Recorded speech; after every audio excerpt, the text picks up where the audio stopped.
Nyankopon sha so click video on pre bebre ansa be hwe video e be wie no wo ba hu ekwaya wo de x e be fa so bi kra na uni x madama bia no bia na x bi abo abrabom wo benya muaye na wo de abo bra enti bo modan sa wo be hwe video yi awie na wo benya answers na wo peni nyina nto do me be chew ni maka kra bi x a esesa wo je ne back any x a esesa o marako the baby anasa epono kra umwe emfama no.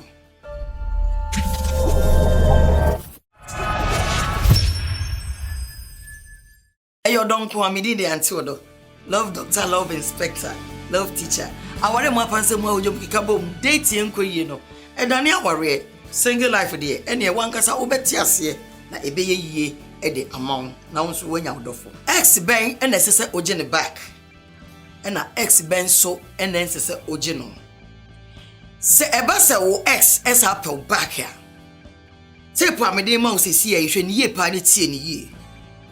Ade esese oye ne se hwewone na setena no mu no abra no ono ote ho no no sede na ono otie obi wo no ma na wo ne tie no oye wa yakayaka de otete wo obi wo ko de masem ha wadwene obi wo nso a oye be ma na no ho de otimi bu oba no oba bi wo so otimi di be ma na tem omu kwasa wo ye nipa otietie wani mbasabasa ono otie asetena eya ti se emako anije de anije wani anyeda wo de arewo ni su eye ohun biara pese anka ware ni beye yie anase date no ebeye yie nanso enipa na ama na ho kwan ama na anye yie okuta suban bi yesu bambone okuta suban bi a ode kumo kra otete wa ma usu ya ena montamu tiye sa ex no obabie mu a ensesa woma wani eda ho enkase bia mene na ware danti ana we de mene na mikuru no na me yire ne dadanti ye transe ma gene back ana ma gina tum ana mene ni dati che yenti de ya na ye ade ye na da kra etimi ekata muani ana sisi ni pa so me yenhwe be bia ne se mene ne wo banti ma gino atum back so wan hwe ni yie na so wo hwe mene ne wo ba na one ne wo ba na montam teye anasa ono nyemye ene ojai wo sa ne me ya mebubo su nyina na ewo ho ansa de nipa no te ne ho afiri wo nche dwene sa ne ma no ho enhwe pro na obom no empo e bia na wanya sika anasa bibi enhwe sa ne ma no hwe asetena ni mu no if it's a relationship be gira anasa ebe ye yia efiri entiase ene niema se de moatem ho ase de moagye mo ho atum na sa nipa na oba back bi mu no obebo wa na sa nipa na oba back bi mu no o meti wani ana sa nipa na oba back bi mu no onni watem ana adekudi egira so e ma mu ntamuti ana se ade ha wo e ma woni ni gya ya ana se ogya wo no it can be anyone e bi ebeti baba se oba na ana se be ma no eni gya ya ware no mu ntamuti na sa de no enne se omo ani kon na wo hwese sa de no eni ho bie mu ana esiri bi ho nso a wo hwese ne a ogya wokoye wo ho ayefe wo ho asisi wo ho so wadwuma wo ye kra ye yie wo ho ayefe papa wo ye Mr. Do papa bi a bempa bi a wo gira wo nan so no wa ye oba pa bi a wo ko wanimu wo ho ayefe nti no kon asa do ode akono ene eba na mom suban ne yo ne de enya de a wasesa muani enko ho. The number one strong tip am de ma one ene se sa wo hwesa ne me nyana wadu no bu se there be ade ode yem no answer na wunya but still no ogusu bopru num entu pese wo hu se e bia na waye assistant na oba de obeye ne se obesa date no ebie wo de ne beto dating processing so emfa ho ne se oye onwa de ana se emfa ho ne se oye on wedding there be wo de no oba be date no se wo ye oba se wo ye be ma ene ne date ti sane a obi ahia obi foforo na hwesa ne mani na ka kire no se owura ana se ohema wo se yan santra bi wo bo mi prum wo tupuni mate but yen date bio me ba be date na master do na mahwese yampa na se wo de a good way na eba na se wo de bad one ene eba obi wo kra na be ma no woni ne ware ana se woni ni se no one date no yie Where study ni ye na wo keka na maybe butu wani ka wani gu so. Ena ubu wani gu ni maybe so ena wo ware no. Nti abra wo ware no suban na obeyi edi no ana wo so yi edi no e bia na oba no so yi suban bi edi. Ti mo ware wie ye no anti bi ama ware no ana se date no anti mi anane aware na break up bae. Meka x bia ye x. Date no fufuro. Date ni biem. Ene ne fa process mi so obi a wonim no. Na o ba behwe. Na ubehwe no enkakra pese sa suban boni bia na okura no. Sa anoye ane atemdidie bi no. Sa brobe ne nsawie bi no. Sa attitude any rude bi no. Sa ma pesem bia na ode hawo no. Sa niema na ukoka na ode wonga na odi watem. Na wama awerehwa ahye woma no. Sa suban no wajaya na. Inti uba bedeti no. Attitude ni rude. Anger and quick tempered no. Wajaya na. Sa X4 baba kia. Eya na omofere. Anase omunim se won tienti. Omota de fa o ferifo bi enim. Obi wakwa na osofo ne ho na SCD asemi akofa anase ohene kro omotimi de kwa hemfo nyina. Mesere ohwe yie no wa ma nipa na odi asem no eba no ana odi esi de so se omeka nkyerɛw odwa ato ane se omepa wo kyɛw na fa ne back no. Emesa nipa no deceive. E wom so respect nipa no nipa no so wo bu nipa respect no. Ba say ye no na ese wo ka. Manipa no hu se eye no. Emfa obi anim fere enkwa nkofa ade ahoma bi ansa nse wo kon. Na second coming de eye owu.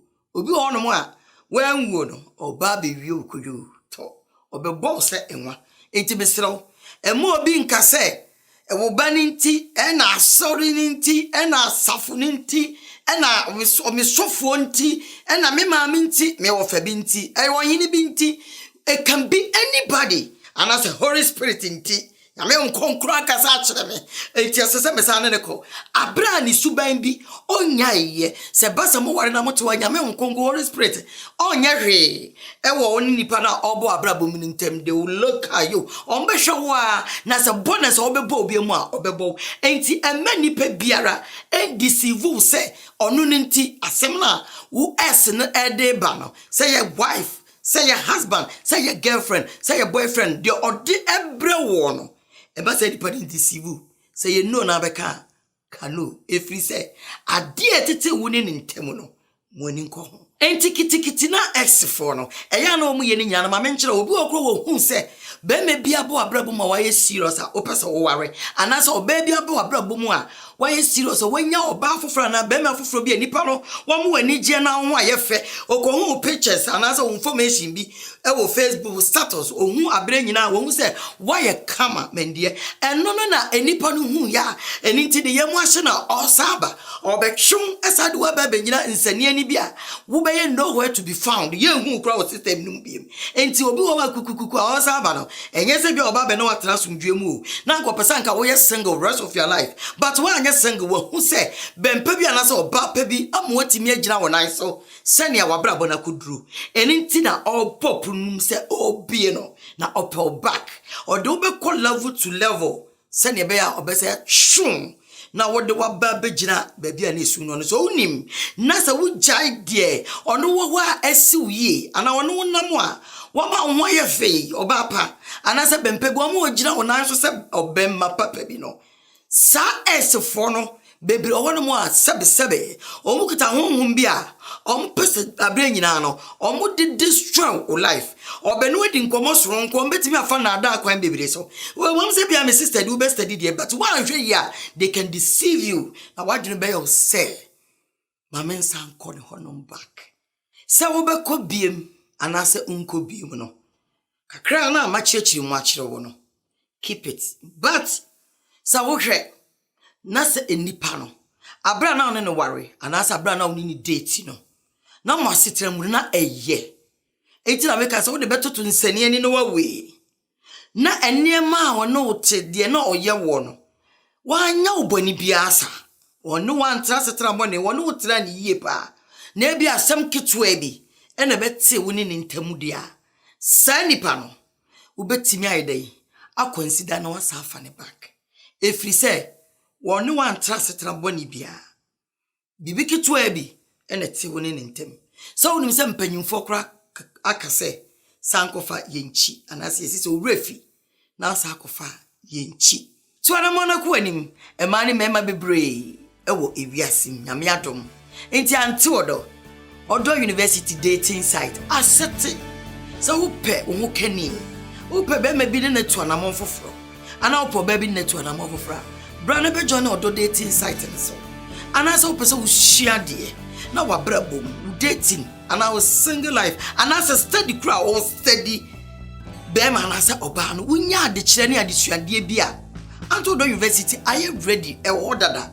abi say ya order de kire de papa anto do number 1 me kire wa mu ahu de esa wo fa de esa wo twon ene ne ma obeya wo de be hye mu kana wo date and I was steady and I wa ware a ebe boa amu aware ayeye enti bra na be join odo university na wa dwendwere no ni na eti obetwa enti wa video ya wo hwe link bi da sora na se eda fem ho no click so we say anto do yi bi be sam be join odo university no na men so be be pe manu muaye e wo me single life mu ana me dating muaye ana ma ware mu anije be che okwa obefa so a me du be wura mu boko ana Facebook type anto do Facebook e ya page ni be ba come inbox we send me message anto do be be se me ba na me beje cancel 101 be be ru odo university na be join odo dating site so na me so be hwe me ho kani me so me che okwa obefa so a obewure o yankopon onka ho bebre oma wadom oma osu nimdie